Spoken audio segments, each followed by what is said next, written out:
Machiegni nyako Ramogi penji kano nyalo nyisa kaka kuma intiere chal nikech koth pod medo chwe gwenge mopogore opogore. Nyalo na ote machuok e namba mar 3:6 nono bedo gi thuolo mar somo nikech ji mathoth pod yangore ni okwamo e wang' apaya mopogore opogore ahinya e chuny boma ma Nairobi kaluwore kod koth mapek ma medo chwe. Wang' apaya bura pi opong'o, nyamburko moko pi oimo kendo ganda pod ok oyudo thuolo mar chopo mier manuwuok e tich kata manie chendo mopogore opogore. Nyalo na ote namba mar 3:6 nono kata ka intiere gweng' moro amora ma koth chwe chal nade.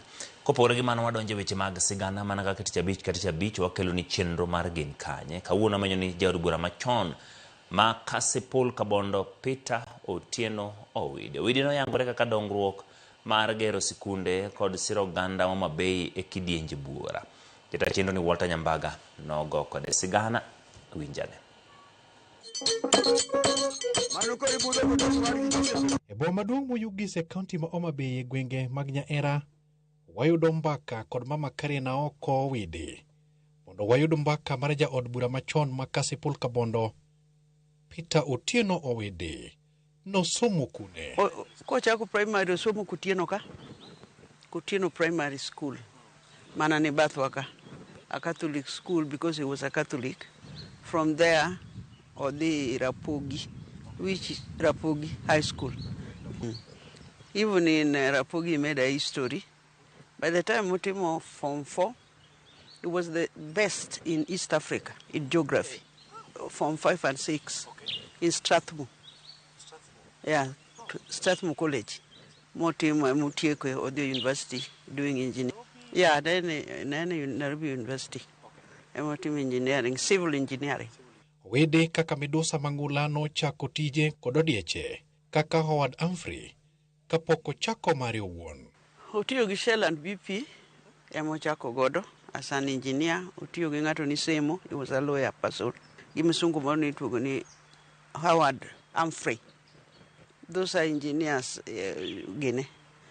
companies.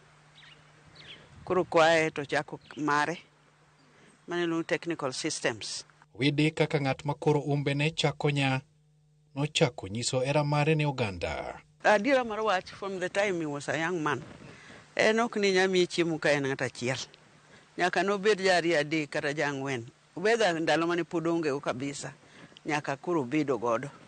To ere kaka ne ochako loso familia mare bang' nyong'o Karina oko kod kisera magikendore.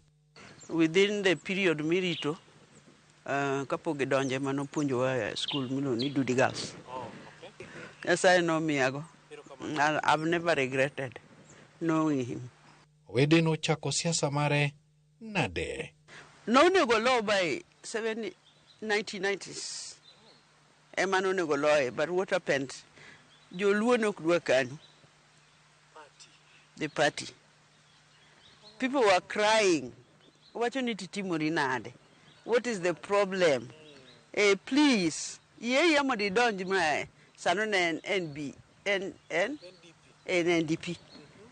To wacho ni winjore ne onego bir mane kanu. To wacho ni no. The party kao ngato from here to the parliament and NDP. Koro miyo nyaki donje. Maka kidonje to Owidi we are leaving you. Mama Karen koni loch mare ne chal kagima uka ne owanyo witado kendo dhano no mora dua. Koro no en development maka mora nitie nyaka ura moro mane nego ji kabisa kin nyakati gi Kabondo. Mana san injia no loso. Okoni dongruok mar Peter Owidi ne loso ne wuon kapok wacho wuok e dhoge.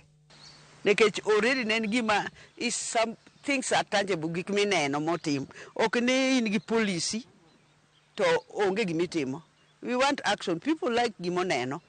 Kimako kata ka en widows ni mako to do something mineno. Kata ka en schools do something ma jopuonjo ng'eite. Koro jopuonj ne wa with him. Okoni chunye ne nie gero sikunde to kod dongo somo mag rawere. Gimono ywaya ahinya was he liked development. To neno ni nyithindo nitiere makidhi school tiyudo nyathi ok nya chul fees, ok ginya bedo exposed. To school no, for example, there was one mano of the Kosele Primary. One of the few manyalo wacho maber. Okao nyithindo go from the time to miyo jogo train nyithindo go mo watero gi nyaka Nairobi. Magi wir nyaka national level. chulo school fees ne nyithindo nyaka secondary schools, nyithindo man timo maber. Embaka wach duond bura thinyore ni ne en jal mane odonjo e ODM achien bang' jwang'o duond bura nogo mar KANU. Aise ne go kwano maler mondo ing'e ni from Luoland to Parliament, the vehicle that is going by then was what? ODM. Mane mtoka matero ji Parliament. And so you have to do something. You must be in that vehicle. Otemu kenono donje karuta and say you are going to waste time. If not, we are not going to support you now. Kata no kadi support. Kata kamano, Owidi notayo doho mare kod rieko matut. Kendo no ero nyithinde pata gi dhot. He knew how to manage his polygamy. Kendo dong'eyo ni ng'ama duong' onego mi kare. Koro momiyo it became easy for him. Nikech wan be koro wa support kabisa. Gimora mora motimo as we were three. Tudruok mare kod Polo okoni ne gima nene kare. Nimar nogero kanise bura. To kanise to donge gi ni mai kanisa ne. To monoero molo ne Catholic because he was a Catholic from the beginning. Kata joro kata jok mage. Anybody manobiro for any help. Mama Karen wacho ni ne oyiero mar weyo puonj kaka japuonj kaka min jaod bura ne nyako kaw ting' makamano. Japuonj atiya matin taweyo. And gima koro ne konya ni after koro nasebiro kama asewe tich. Now I was doing farming. Why? Ok ne donde dala jatelo bito chiemo onge. Kech welo nosiko ka. Ni when you farm, kikiwe ma in dhako to kokidhi iomo chiemo e chiro. Yes, no miya pesa ne mondo ang'iew go bande chiro, but I decided to, nikech wan gi land maduong', mondo I do farming. Kata kamano, tho ma ok yieng' nokawe apoya, kendo noweyo fuoke familia, to kotelo makasipul kabondo. In fact, ji mang'eny manolime. Mago nolime, but even the president, Masanini, came here. William Ruto. Mago are his friends. Banelime nyakaka. Ji nohere mang'eny. All the members, kada manasema koro nindo, this homestead has really changed many people. Because, it was a great shake. Very, very. In fact, they wondered what they are going to do. And Nikeche, first of all, ingeno di for 3 years kende. Koka negi chako winjo mit marango. Matende. To kagikni to Nyasaye okawe. Koro nen wach was a whole. Sani, familia mare geto chopo lek mare e Kenya ka to kod pinje ma oko.